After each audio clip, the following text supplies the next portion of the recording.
Hello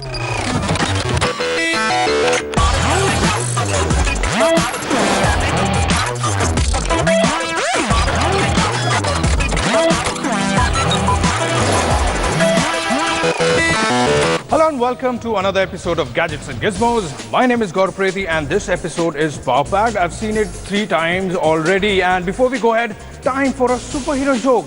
What does Batgirl wear to bed? Her Dark Knight suit! As a kid, Pluto I thought was the name of Mickey Mouse's dog, which is correct. But then this dude told me that is the 9th planet of our solar system and it is the place where volcanoes erupt every time Sabu gets angry. And clearly that fella never read the Chacha Chaudhary comics, because that's Jupiter.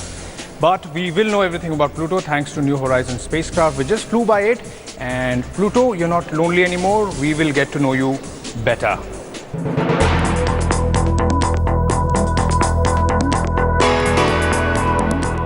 Pluto, the 9th planet of our galaxy, lies close to the unexplored Kepler belt. Little was known about this distant planet until now. In 2006, NASA sent the spacecraft New Horizon into space on its biggest rocket to take a closer look at the small planet Pluto. It all began in the year 1930 when Clyde Tombaugh, a 24-year-old from Kansas, discovered a moving point of light, Pluto. It was in the year 1989 when things really started off for the mission Pluto. 3 young grad students, Alan, Mark and Fran, really thought this was the new frontier to discover. After years of design changes and delays and even near cancellation, it was on November 29, 2001 that NASA finally approved the mission. All the designs on paper finally began to take shape.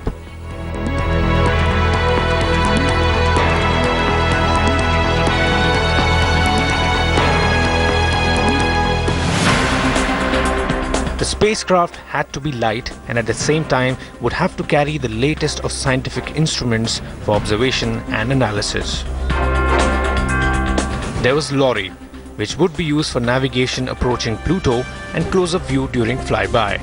Wide-angle camera called RALPH had both visible light and infrared sensor to map Pluto and characterize their icy surface. There are also 2 field and particle detectors to probe solar winds on Pluto. For communication, there was REX, an advanced radio antenna. And there was Venetia Burney Student Dust Counter, built by graduate students at UC Boulder honoring the schoolgirl who named Pluto. Together, this is the most powerful set of scientific instruments ever sent into space. These instruments comprise of the most powerful set of detectors, but their innovative and miniaturized design means even when all are operating, they draw less power than half a 60-watt bulb. And they are intended to work together and seamlessly. After months of development and testing to ensure everything goes right, the New Horizons spacecraft was ready, and for launch it needed the world's most powerful rocket, the Atlas V.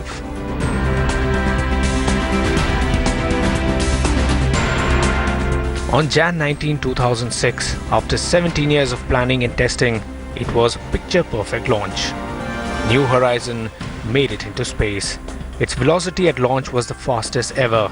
It was 60 times faster than a jetliner.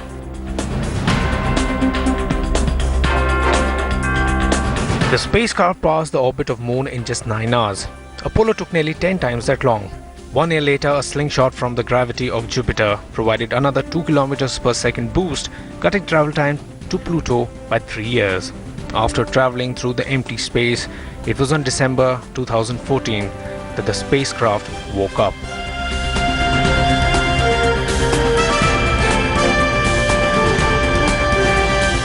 On Jan 2015, approach science begins, and finally after covering 3 billion miles of journey to Pluto, on July 14, 2015, Pluto close approach and flyby time was here. New Horizon has called home, and it looks in great shape. In coming days, it will send data and images, and we will know what was unknown for all these years.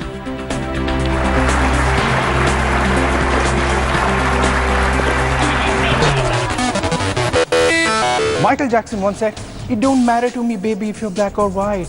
So in this week's episode, we've got the Xolo Black and we've got the Canvas Knight 2, which is a white in color. They look gorgeous, and let's find out how do they perform. Honey Singh also said that Koreani tere brown rang ne. Just take a look at our review.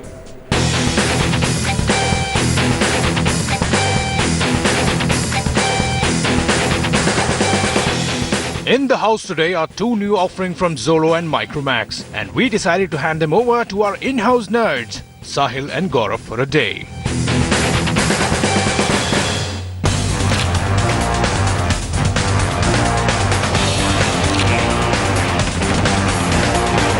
For the Trekkies often referred to as Bones, we choose the Xolo Black. And for the #1 subscriber of Miracle Hair Oils, we choose the Micromax Knight 2.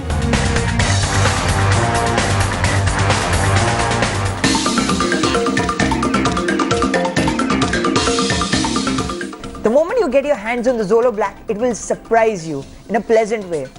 It feels like a really expensive phone. It's got this glass back, it has this metal frame. Feels like a very expensive phone. In fact, so much so that it'll remind you of Sony's Xperia phones because it uses a design language that's almost identical to Sony's Xperia smartphones. Even on the display, you get a 5.5-inch IPS display. It's got a full HD 1080p resolution. It's quite a nice display. It's got nice viewing angles. But the big problem out here is the display feels a little washed out. Overall, it's a very nice package though.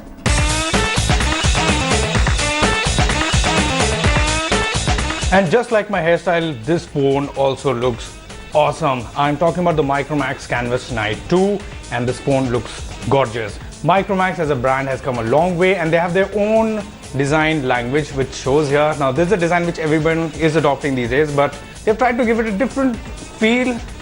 This metal on the side is protruding out, but it's holding the body quite firmly. And the display is the highlight. It's shining because you have a 720p Super AMOLED display, and it's really bright. The colors are looking nice, and nice contrast you get over here. So in the looks department, I think the Micromax Canvas Knight 2 deserves an applause.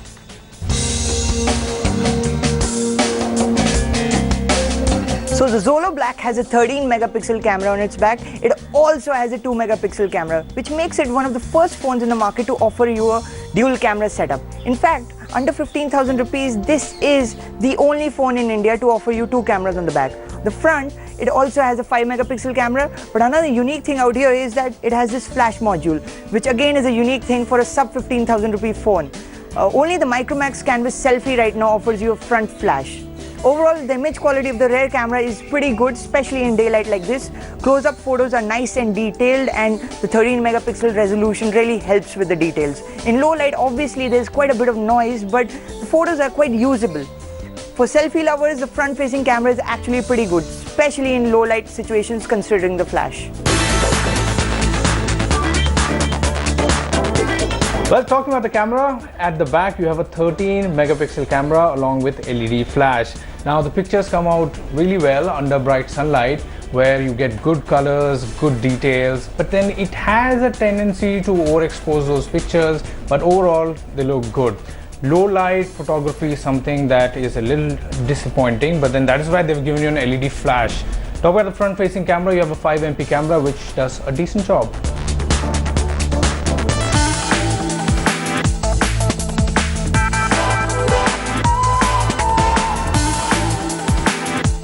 The Xolo Black is powered by an octa-core processor which supports 64-bit applications and also 4G networks in India.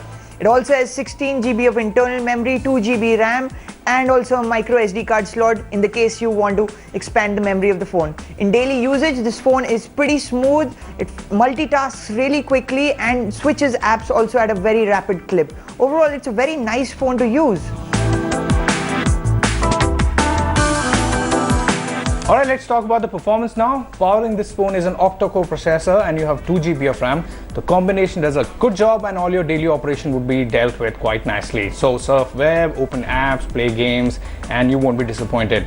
Now, talking about game, we were playing Asphalt 8, and after some time we did observe some frame drop, and because of the Uniboid design and especially the Snapdragon 615 processor, minor heating issues would also crop up, but then they're not that big a deal. It won't deter your phone's performance as a whole. So overall, I'm satisfied, and yes, it's running on Android Lollipop. It's pretty much a stock Android UI, and it's pretty much bloatware free as well. So it's neat, it's clean, and it's smooth, and it works.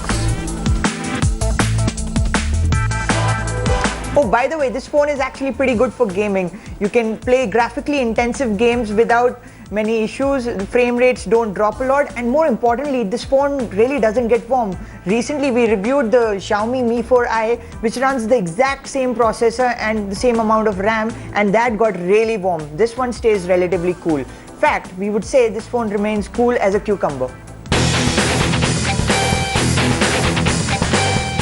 I've been using this phone for one full day, and I've managed to extract around 12 to 14 hours of usage. That also on Airtel's new 4G network. This phone has a 3200 mAh battery, which is frankly quite impressive. In fact, overall, the story of this phone is that it's quite nice. It has really impressed me. I would beg to differ, Sahil. I also have been using this phone for a whole day, and I think Micromax Knight 2, this is the phone you should go for. Look at the design, it looks so beautiful. This is a design that is internationally accepted, and it has worked for Micromax and all other brands that have used it, but they use it differently. The display is bright, 720p, and the Android experience on this is great. It's bloatware free, it's almost stock Android, and it's really nice. Snapdragon 615 with Android Lollipop over here. I think they've done a good job, and I also have used this phone for a whole day, minus 4G though, because I have Vodafone. But I think, yeah, it has done the job, and I also extracted almost 12 hours from it. It's still working. You know what? What's the good thing about this phone? It has got a 5.5-inch 1080p screen, so it's higher resolution and it's also bigger. And as we all know, bigger is better. It has two cameras on its back. That one has just one. And this one is running a very custom build of Android that Xolo calls Hive UI. And this is a really unique take on Android, and almost every phone in the market is running stock Android. So if you want something unique, this is the one you should be going for. Bigger is not always better. I think on 5-inch 720p has proved that with AMOLED display, it looks just fantastic. And I don't need two cameras, because the camera over here, single 13MP camera, it does the job well. f2.2 aperture, well, low light photography is nice. Front camera 5 megapixel. Selfies, I've been looking good in these selfies, man. I'm happy. You know what, Gaurav? Let's agree to disagree on this one. You know what? This still wins, because this is 3,000 rupees cheaper. Good things come at a price, 16,000 rupees. Just 3,000 rupees more, that's it. On my business card, I am a corporate president. In my mind, I am a game developer. But in my heart, I am a gamer. Nintendo's contribution to gaming are immeasurable. We admire Yo's unmistakable appeal or balloon fight zany arcadey action. The man who helped shape Nintendo for the last 13 years was Satoru Iwata, taking over the company at a time when its future looked uncertain. Oh! Hello! Hello. Hey, look, I'm really sorry about kidnapping you 80 plus times, but my bad. So is it cool if I have the last donut? Taking over from Hiroshi Yamauchi as only the fourth president in the company's history, and the first one who was unrelated to the Yamauchi family, who operated Nintendo since its inception in 1889. Wata-san's rise to prominence began at HAL Laboratories, where he worked on several classics such as Earthbound, Super Smash Bros. And Pokémon. He joined Nintendo in 2000 before ascending to presidency in 2002, taking over at a time of financial turmoil following the disappointing sales of the Nintendo GameCube. He steered the company to pursue the handheld market by introducing the Nintendo DS and followed it up with the innovative motion-controlled Wii home console. Both consoles were outright successes, steering Nintendo towards being financially successful once again. The famed blue ocean thinking he devised broadened the video game demographic, appealing to new audiences, bringing in both casual and hardcore gaming segments over to Nintendo during the Wii's peak. Wii U's failure to gain traction saw a very successful period for Nintendo, and it was something he took a lot of flack for. Under his reign, barring the Wii U, Nintendo saw the most profitable period in the company's storied history. Before he passed, he was working on the new Nintendo NX console prototype and a major deal with DNA to use Nintendo characters in original games for mobile. Iwata's legacy lives on in the games that he helped create, special memories etched in many a gamer's mind. He lives on as the face of Nintendo for over a decade, and as a gamer in our hearts. I wonder what's next.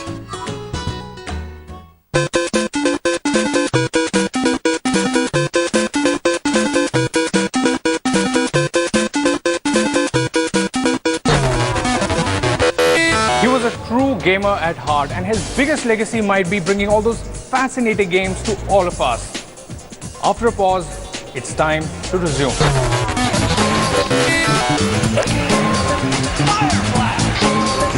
Over the course of his career as a game developer, Satoru Iwata has had a hand in creating some timeless classics. Here are 5 games that owe their existence to Iwata-san. One of the earliest titles that Iwata worked on was Balloon Fight. The game's premise was simple enough. You fly around the screen with a helium balloon attached to your back while knocking out enemies that try to do the same to you. There's also a balloon trip mode which throws new obstacles at you in an infinite round of collecting as many balloons as you can. When Iwata offered to help out on one of the most revered RPGs of its era, the game was in dire straits. Pushed back by countless delays, the project was almost cancelled. Needless to say, Iwata weaved some of his programming magic and helped keep the game afloat, making it a cult Super Nintendo classic. Cartridges of the game are sold even today at astronomically high asking rates. Another tale of Iwata's programming feats was Pokémon Stadium for the Nintendo 64. It took exactly 1 week to bring over a 2D battle system from older Pokémon games to a 3D space. The rest, as they say, is history. When you're head of a planning division for a big corporate like Nintendo, it's needless to say you give up some of the grunt work to focus on charting a path for the future. Not Iwata. He got back in the trenches when it was clear Smash Bros. Melee was going to miss its deadline and helped push the game out in time. Iwata also had a hand in creating the fan-favorite Kirby character, a pink ball with the ability to temporarily absorb attributes from other characters by literally inhaling them. The fluffy pink ball has made an appearance in countless games, remaining a fan favorite.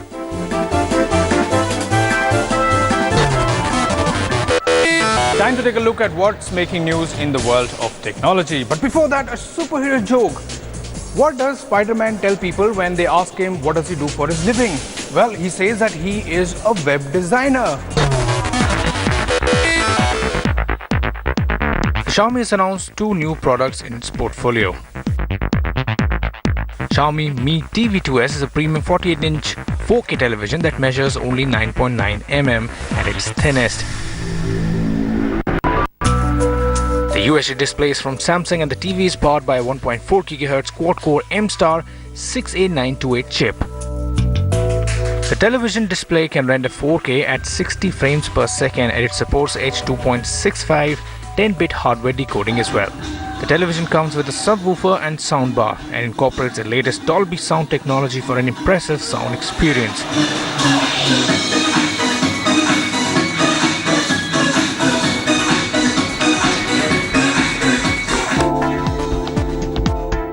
The Mi water purifier, on the other hand, uses reverse osmosis technology and employs 4-step auto filtration. The biggest advantage of this purifier is its higher water flow rate, thanks to a 400-gallon high-flow RO filter and an optimized water purification path. The Mi water purifier can purify up to 76 barrels of water per day. In the other news, Foxconn may soon begin manufacturing phones for Microsoft in India. This as per reports in Business Insider. After Xiaomi and Infocus, the Taiwanese contract manufacturer Foxconn may soon start rolling out smartphones for Microsoft. If the deal sees light of the day, Foxconn will start manufacturing smartphones locally for Microsoft in the Sri city of Andhra Pradesh. Yola has signed up with Intex as its first Sailfish OS licensee. Intex showcased the Sailfish-based phones at the Mobile World Congress in Shanghai based on the Sailfish reference platform. The hardware specification of the production models are yet to be finalized, but Intex has confirmed that they will be powered by Qualcomm Snapdragon processors. The phone is expected to be priced around 11,000 rupees.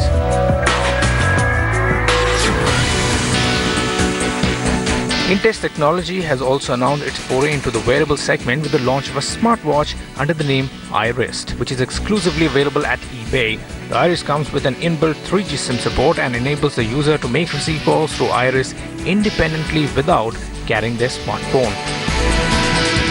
Complementing this, the Iris also has an app, iConnect, that syncs with your smartphone, giving you info on missed calls, unread messages, and call logs of the phone. Backed with 1.2 GHz dual-core processor, the Iris runs on Android OS KitKat 4.4.2 and has an inbuilt Play Store app. There's also a 5MP camera and a 600 mAh battery as well.